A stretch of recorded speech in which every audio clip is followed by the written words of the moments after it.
What's up, everyone? Welcome to Talk Verdi to Me. I'm Carter, and today I'm going to be going over my favorite gear that I used in the past year in 2025. And looking at it now, it's a pretty heavy emphasis on winter running, just because that's what's fresh in my mind. But it's stuff that I've used and favorited for this entire past year. So I'm actually going to start out with nutrition first, because I think that's one thing that super important. I tried a lot of different nutritional companies, and these are my favorites. So first is gels, and in my races this year, I primarily used 5 different gels, sort of breaking down into a couple of categories. First, we have just normal carbohydrate gels, no electrolytes. Really like the Science and Sport Beta Fuel. These things are everywhere, super popular. If you can get them, great, that they sell out fast, but yeah, just nice smooth consistency, love these. Next category is gels with electrolytes in them. I'm not someone that really likes drink mixes a ton in racing, so if I can get my electrolytes through gels and then just take normal water, that tends to agree with me a lot more.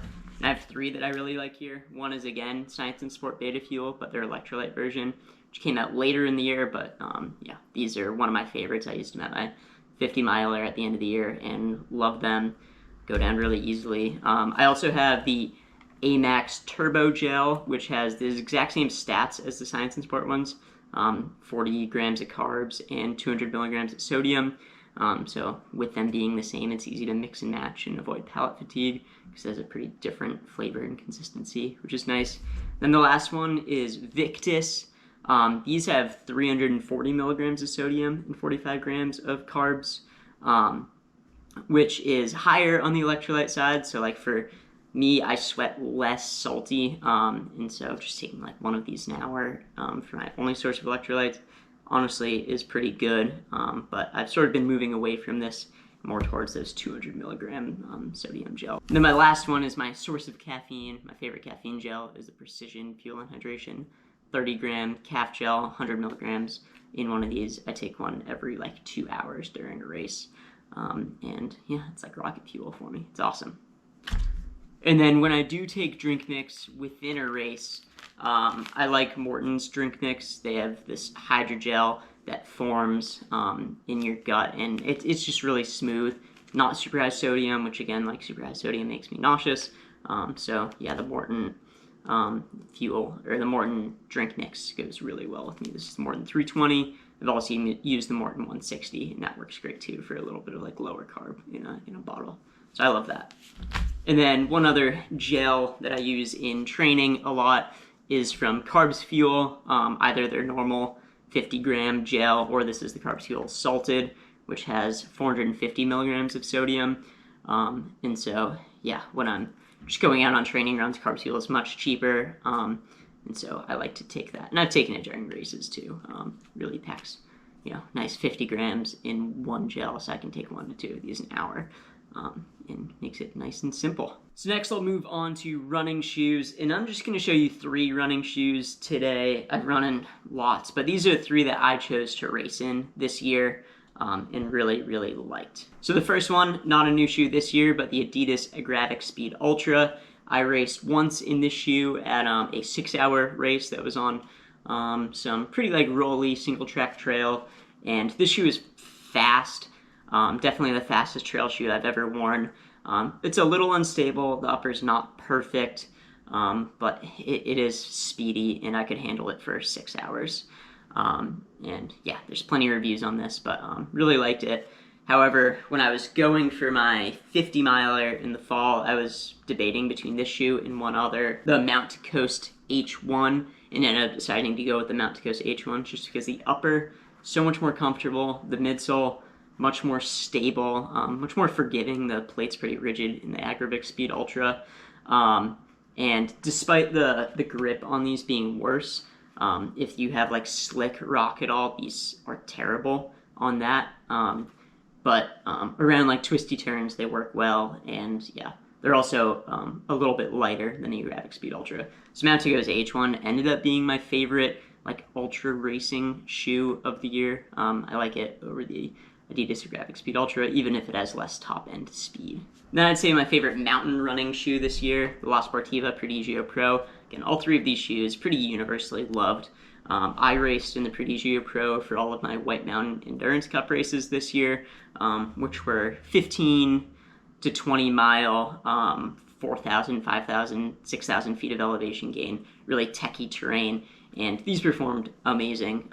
They're pretty bouncy, pretty fast, which I love, but not too high stack when compared to other trail super shoes that are out there. Nice deep lugs, which is something that like that Mountago's H1 is missing. And yeah, my only gripe is like the traction is awesome, but on wet rock, it's still, I still think that Vibram is better than the La Sportiva, like friction white rubber. But on dry stuff, I think this is the stickiest rubber out there. Yeah, so Prodigio Pro, probably my favorite trail running shoe of the year. All right, so now we'll swap into apparel, the apparel that I liked, and this is really where like winter is the main focus. I feel like in the summer, a lot of stuff works as long as you don't chafe. Actually, quick on the chafing note, I'll hop into big underrated gear that I found this year, and that is underwear. I had never really run in underwear before. I'd sort of just used the liner of like running shorts, but I've enjoyed half tights lately, and I find that if I layer underwear under them, almost no chafing. I don't use any anti-chafe products. And two pieces of underwear that I really like. My favorite is the CXP Endurance 5-inch briefs, I guess. First came to my attention because Zach Miller is sponsored by them, and absolutely love these underwear. Wore them in every single one of my races this year, and yeah, no chafing, awesome. Just a little bit pricier. I think it's like $48 or something per pair, unless you find them on sale. And so on the slightly cheaper end, I have these underwear from Path Projects. They have two different underwear options. I think these were the Taos, but I'm not exactly sure. It's whatever their like higher end running underwear are. And these are also great, actually lighter feeling than the CXP shorts or underwear. But my main issue is these have like a pretty substantial waist liner or waist band, and yeah, when I have too many things around my waist, especially if I'm throwing a belt on, it gets a little uncomfortable, whereas the CXP ones have like almost no waistband, which is really nice. So I can transition from there to, I guess I'll transition to a belt that I've really enjoyed, and that is the Raid LF2 belt from Raid Research. I'm sure you've also heard people raving about this belt, but I used this in my 6-hour and my 50-mile this year. Carrying a bottle in it. Actually, I didn't use it in my 6-hour. I didn't have it yet up to that point. But I used it in my 50-mile, and it was fantastic. I can fit a nice 650 ml bottle in the back with room to spare where you could add more, but I think overfilling it isn't always the best move. And then a bunch of gels in the front. I could also fit my GoPro or my phone up there, which is really nice. But if I'm going out on a run, 2 hours or less, I'm bringing this. Or if I'm stopping every hour to hour and a half in a race, this is all I really need, and I don't need to go for a vest, which is really, really awesome. So yeah, Raid belt, no bounce, really cinches down, and their bottles are amazing. I ended up ordering 2 more bottles because they have a locking cap and they're slightly larger, 650 versus normal 500 milliliters. So I was able to fit these into my Solomon running vest. And yeah, use that for all my races, because then 3 bottles is 2 liters as opposed to carrying 4 500 milliliter flasks. So yeah, Raid bottles also great. All right, so now apparel. I have some leggings or tights that I'm gonna go over. Previously, I've used the Tracksmith turnover tights as my go-to. They're Tracksmith's cheapest tight. They have a liner in them too, or a liner option. And I've rocked these, no underwear, just the liner. They've done pretty good, but I haven't been super happy with the durability. Getting some like pilling, especially like right between the legs, and sometimes I deal with chafing. But I've recently got Janji's trail tights. These are their full tights. I don't have their half tights yet, but after seeing how amazing these trail tights are, I think I'll definitely get a pair of their half tights for the summer, for summer racing. Yeah, no liner. I didn't get the liner option because I've started using underwear a lot more. But really nice fabric. I've always been jealous of my wife's Lululemon leggings, and this fabric feels very similar to those. I don't suspect any pilling or anything like that. Really enjoy these, and they have great pockets, and just, yeah, super comfortable. And then on really cold days in the past, I've always used these super cool Tracksmith bib leggings. They're really warm, pretty comfortable, and they also give like a nice pocket in the back on this bib that sort of like goes over you like a cycling bib. They're expensive, but super nice, and have like a merino liner, so I can get more than one wear out of them before washing sometimes if I'm not too sweaty. So yeah, these have been my go-to for winter running. However, recently also got the Janji, can't remember if these are the Borealis or the Aurora. One's the men's and one's the women's. This is the men's. They're winter fleece lined tight, and this is really nice. I'd say just as warm as the Tracksmith bib leggings, but don't have the bib, so you know, some people might not like the bib. But yeah, the fleece lining on these is awesome, and yeah, just really warm, good pockets. I have some zipper pockets for like phone and keys, and yeah, I really like these. They've been also a go-to for winter running here. So yeah, I guess I've transitioned from Tracksmith being my favorite tights brand to Janji being it. And yeah, big fan of what Janji's doing. They seem to be putting out a lot of really good stuff lately. I've had one other piece of gear from Janji. That's their Rain Runner rain jacket. I've had this for, I want to say 3 years now, at least 2. And it's my go-to to be used not only as a rain jacket, it's like semi-waterproof, it's not perfect. I have used it in the summer as a rain jacket, but also just as a windbreaker in the winter. It's light, it's breathable, and the hood fits well, which I think is essential. Yeah, really like Janji Rain Runner packet, or Rain Runner jacket. All right, then my last set of pretty winter-specific gear is an Alpha crew neck. This is Alpha 60 from Senshi Designs. They sell out a lot, but it's a super lightweight crew neck that I can layer between like a light long sleeve and that Janji jacket or any windbreaker, and just adds so much warmth even though it adds like no weight. And then if I get hot, I can just unzip the jacket or take off the jacket, and it's like I'm just wearing the long sleeve.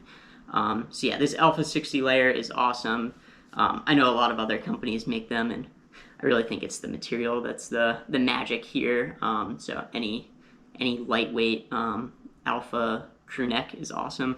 I don't love having the hood, so that's why I like finding this crew neck version was really nice. But I wear this thing so much in the winter, whether I'm skiing or running.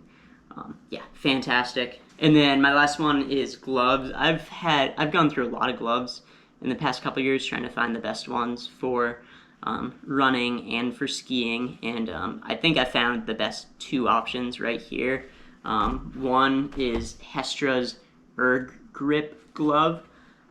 It's a nice like leather glove with Gore-Tex in it. And for skiing, either Nordic or touring, these have been awesome, as well as if I'm running with like poles in the winter, doing more of like a long day out there.